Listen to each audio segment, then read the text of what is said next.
자, 여러분 안녕하십니까? 이번 시간에는 우리가 이항 정리에 대해서 같이 공부해 보도록 할게요. 자, 이항 정리. 자, 여기서 이항이라고 하는 것은 항이 두 개라는 뜻이에요. 그래서 보시면 아시겠지만, 자, 이 항이 A, B 두 개인 것에 대해서 항이 두 개인 것에 대해서 그것의 뭐에 대한 그듭 제곱에 대해서 어떻게 전개가 되는지 그것의 규칙성을 정리한 정리가 바로 이항 정리라고 여러분들이 기억하고 인식하고 있으면 되겠어요. 자, 그러면 우리가 간단하게 이 부분을 같이 한번 얘기를 해보도록 할게요. 자, 좀 잘 이해가 안 될 수 있을 것 같아서 그냥 보면 선생님이 여기서 차근차근 다시 설명해 주도록 할게요. 가장 간단한 이항 정리 a 플러스 b의 제곱에 대해서 생각을 해보죠. 자, 이거 곱셈 공식에서 여러분들은 어떻게 알고 있어요? a 제곱 플러스 2ab 플러스 b 제곱 이렇게 알고 있죠. 하지만 이 부분을 우리가 다시 한번 좀 더 이해를 해보면, 자, a 플러스 b라고 하는 것을 몇 번 곱한 거예요? 두 번 곱한 거잖아요. 그래서 만약에 a와 첫 번째 a와 두 번째 항이 AA가 만났을 때 AA가 만났을 때 A와 A가 만났을 때 A제곱이 나오는 거 맞죠? 그 다음에 AB항은 어떻게 만들어져요? A와 B가 만났을 때랑 A가 만났을 때죠. A, B와 만났을 때 BA가 만났을 때 만들어진 거 알 수 있어요. 그래서 그게 두 개가 된다라는 게 보이는 거죠. 그다음 세 번째는 뭐예요? BB가 만났을 때 이렇게 해서 만들어지는 거잖아요. 자, 우리 이제 개수에 대해서 관찰할 건데, 자, 여기 1이고 여기 2고 여기 1인 거잖아요. 이것이 어떤 의미를 갖느냐라고 생각했을 때 바로 여러분들은 여기서 신경 써야 되는 것이 바로 같은 것이 있는 순열의 개념으로 생각을 해야 돼요. 뭐라고요? 같은 것이 있는 순열의 개념. 자, 우리가 이것을 A 하나, B 하나를 나열할 수 있는 방법은 이거 하나밖에 없죠. 맞습니까? 그래서 이것을 같은 것이 있는 순열의 개념. 자, 같은 순열의 개념으로 우리가 A 두 개를 나열하는 방법은, 자, 2팩토리아죠. 개수가 두 개고. 그 다음에 A가 몇 개 있어요? A가 몇 개 있어요? 일단 B는 없죠. B는 0개. A는 지금 몇 개? 두 개. 그 다음 B는 몇 개? 0개. 그 2팩, 0팩 이렇게 볼 수 있죠. 같은 것이 있는 순열의 개념으로 보면, 이거는 이 두 개는 어떻게 우리가 생각할 수 있냐면 A 하나, B 하나를 나열하는 방법이 있으니까 2팩에다가 A는 몇 개 있었으니까 한 개 있으니까 1팩, B도 한 개 있으니까 1팩의 개념으로 생각할 수 있어요. 자, 이 부분은 어떻게? 역시 두 개 2팩에서 A는 빵 개니까 0팩, B는 몇 개? 두 개니까 2팩 이렇게 생각할 수가 있는 거예요. 이렇게 생각할 수 있다는 거야. 자, 지금 무슨 말인지 아직 이해가 안 된 친구도 있을 텐데 조금만 집중해 보세요. 자, 그 다음에 우리가 A 플러스 B의 세제곱에 대해서 생각을 해보자. A 플러스 B의 세제곱은 전개해봐요. 여러분도 알고 계시지만 A 세제곱, 일단은 개수만 볼게요. A 세제곱 그 다음 뭐예요? 3A 제곱 B, 그 다음 뭐예요? 곱셈 공식에서 3AB의 제곱, 그 다음 뭐예요? B의 세제곱 이렇게 나오는 거죠. 하지만 이것도 근본적인 원리는 뭐냐면 AB, AB, AB 이 세 개들에서 이 각각의 주머니에서 A를 고르냐 B를 고르냐에 따라서 이 항의 종류가 결국엔 결정 나는 거잖아요. 그래서 A만 세 번 골랐을 때 A 세제곱항, A 두 번, B 한 번 골랐을 때 A 제곱 B항, A 하나, B 두 개 골랐을 때 AB 제곱항, 그 다음 B만 세 번 골랐을 때 A 세제곱항이 나오죠. 근데 여기 있는 1과 3과 1이 어떻게 결정되었느냐 생각을 해보면, 자, 이 A 세제곱은 당연히 A만 몇 번? A 세 번 고른 것에 대한 나열하는 가지수가 되는 거고, A 제곱 B의 이 3이라고 하는 아이는 A 두 번, B 한 번을 나열하는 방법의 수. 어때요? 우리가 지금 몇 개 안 되니까 바로 해볼 수 있죠. A 두 개, B 하나 있고, A, B, A 이렇게 될 수도 있고, B, A, A 이렇게 해서 몇 개가, 세 개가 나오는 것을 알 수 있죠.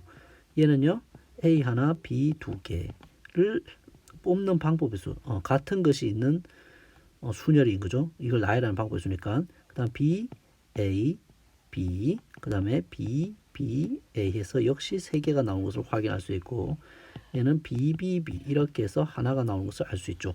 선생님 같은 것이 있는 순열인데 제가 알기로는 여기에 선생님 보니까 조합으로 표현되었잖아요. 이게 같은 것이 있는 순열과 조합이 무슨 관계예요? 라고 말할 수 있겠는데 자, 잘 들어보세요. 자, 이것을 다시 한번 같은 것이 있는 순열로 정리를 해볼게. 같은 것이 있는 순열. 같은 것이 있는 순열을 정리하면 자, A 3개를 나열하는 방법수 어때요? 3팩. A 3개니까 3팩. B는 없으니까 0팩. 그 다음에 뭐예요? 얘도 A 2개, B 1개니까 3팩. 그 다음에 A는 2개니까 2팩, B는 1개니까 1팩. 이렇게 표현될 수 있고 이 가지수가 이 부분도 어때요? A 하나, B 2개를 나열한 방법수니까 3팩. 그 다음에 A 1개니까 1팩. B 2개니까 2팩. 그 다음에 얘는 어때요? B 3개니까 3팩. A는 빵개니까 0팩. B는 3개니까 3팩. 이렇게 된 거란 말이에요. 그게 계산된 게 바로 여기 있는 이 개수들을 형성하는 거예요. 같은 것이 있는 순열이 원칙이에요. 사실은 같은 것이 있는 순열이 원칙인데 자, 이걸 매번 이렇게 표현하기가 좀 그렇잖아요. 그래서 봤더니 우리가 재밌는 거는 뭐냐면 이 같은 것이 있는 순열이라고 하는 아이는 같은 것이 있는 순열이라고 하는 것은 자, 어떤 상황에 쓰냐면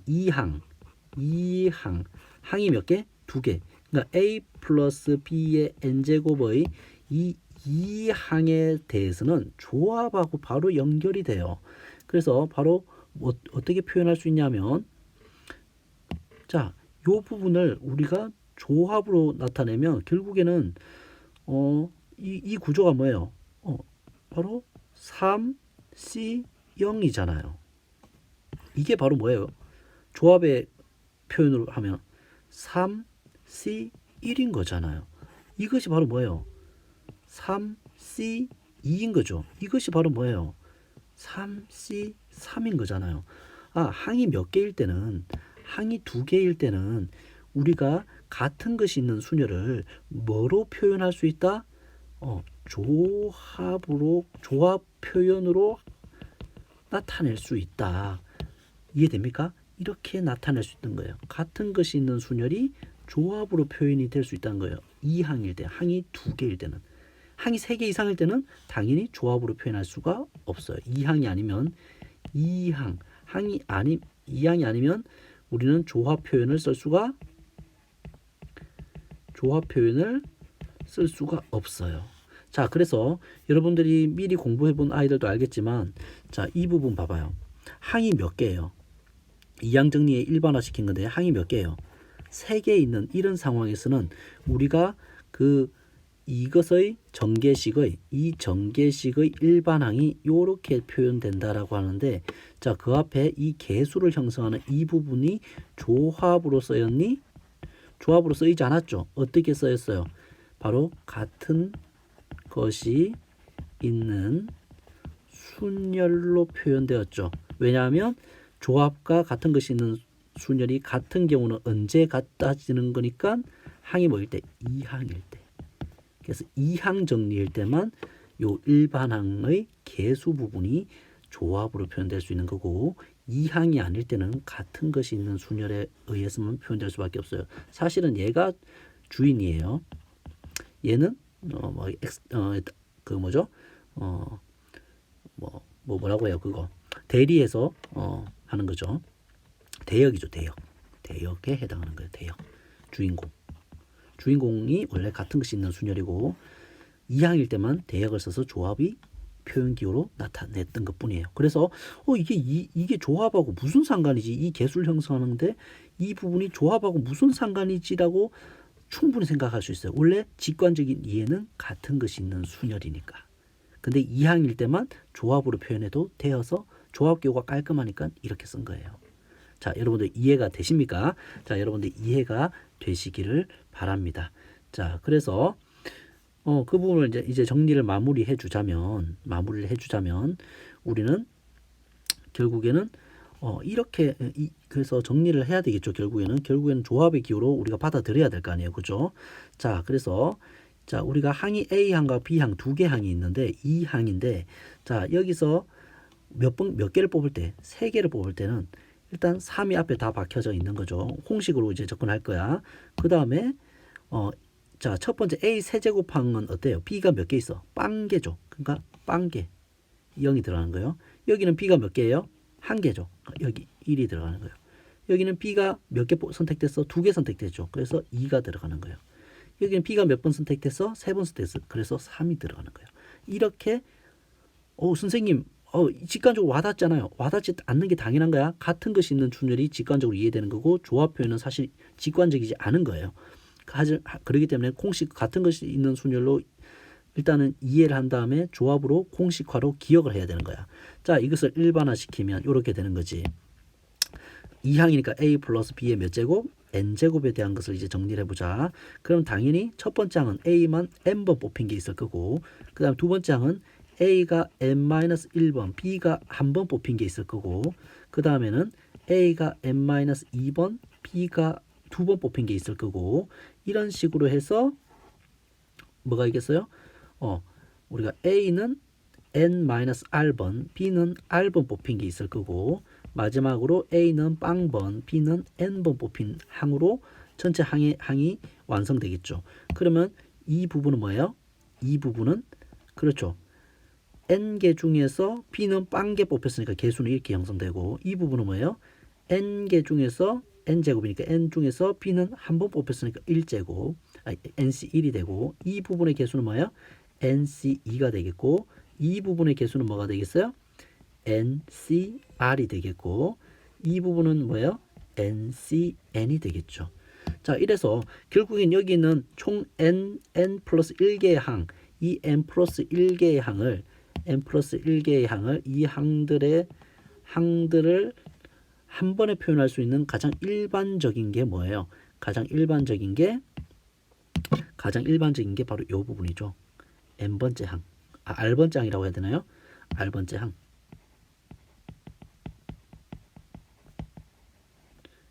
r 플러스 1번째 항이에요. 그냥 r의 거듭제곱을 볼 때, 지워져 버렸네. b를 기준으로 봤을 때 b가 r번 뽑혔을 때 이 항을 우리는 r번째 항, 얘를 우리는 뭐라고 하냐면 일반항이라고 부를 거예요. 이 항계수의 일반항, 이 r번째 항을 r번째 항이라고 말하면 정확한 표현 아니고 r제곱항이라고, b의 r제곱항이라고 할까요? 좀 더 정확하게 표현해야 되겠죠? 바로 an-r b의 r제곱항, 이 항을 일반항이라고 한다. 알겠습니까? 그래서 우리가 일반항을 물어본다면 이것을 그래서 일반항으로 표현하면 이렇게 표현할 수 있죠. 우리가 시그마를 쓰고 여기에 일반항이 들어간 거죠. 일반항이 뭐라고요?